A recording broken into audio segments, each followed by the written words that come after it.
ময়মনসিংহে ব্রহ্মপুত্র নদের পাড়ে শিল্পাচার্য জয়নুল আবেদীন সংগ্রহশালায় প্রতিদিনই থাকে শিক্ষার্থীসহ নানা বয়সী দর্শনার্থীদের ভিড়।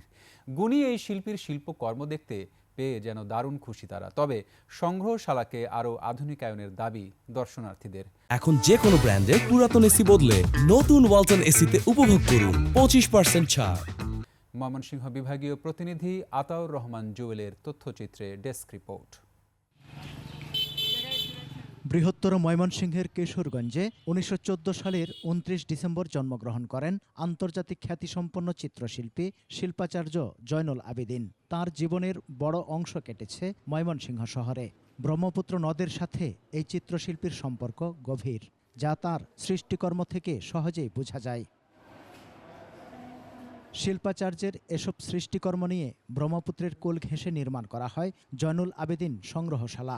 গুণী এই শিল্পীর শিল্পকর্ম দেখতে প্রতিদিন ভিড় দর্শনার্থীদের। তার যে মন পুরা সত্তর চিত্রকর্মটা, এটা এখানে এসে না দেখলে এটার যে এটার যে একটা অনুভূতি, এটার যে একটা ওই যে দুঃখবোধটা, এটা এখানে এসেই দেখলেই মানুষ সত্যি সত্যি অনুধাবন করতে পারবে। বিশেষ করে দুর্ভিক্ষের ছবিগুলো এবং ওনার প্রত্যেকটা ছবি মনে হয় কথা বলে।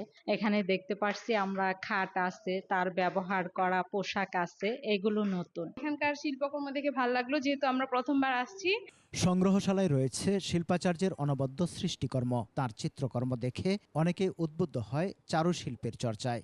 জয়নুল আবেদীন সংগ্রহশালা ঘিরে সাংস্কৃতিক বলয় গড়ে তোলার দাবি তাদের। ঢাকা চারুকলা বলেন, নজরুল বিশ্ববিদ্যালয় বলেন, চিটাং বলেন, ময়মনসিংহের প্রচুর ছেলে মেয়ে ওই চারুকলার এডুকেশনে শিক্ষিত হচ্ছে। এইটা তো হচ্ছে জয়নুলেরই অবদান। শিল্পী জয়নুল আবেদীনের ব্যবহার করা নানা জিনিসপত্রের সংযোজন ঘটেছে এখানে। সুযোগ সুবিধা আরও বাড়ানোর কথা জানান সংগ্রহশালার এই কর্মকর্তা। শিল্পের যতগুলো অংশ আছে সেগুলো ওর চর্চা এখানে হবে। তো সেই কার্যক্রমটি বাংলাদেশ জাতীয় জাদুঘরের মহাপরিচালক মাধ্যমেই নিয়ন্ত্রিত হচ্ছে। আমরা আশা করি যে এটা একটা ভালো দিকে যাবে। এই সংগ্রহশালাকে কেন্দ্র করে আধুনিক মানের সাংস্কৃতিক পল্লী গড়ে তোলার দাবি ময়মনসিংহের সংস্কৃতিকর্মীদের। সমর ইসলাম, ডেস্ক রিপোর্ট, ২১ টেলিভিশন।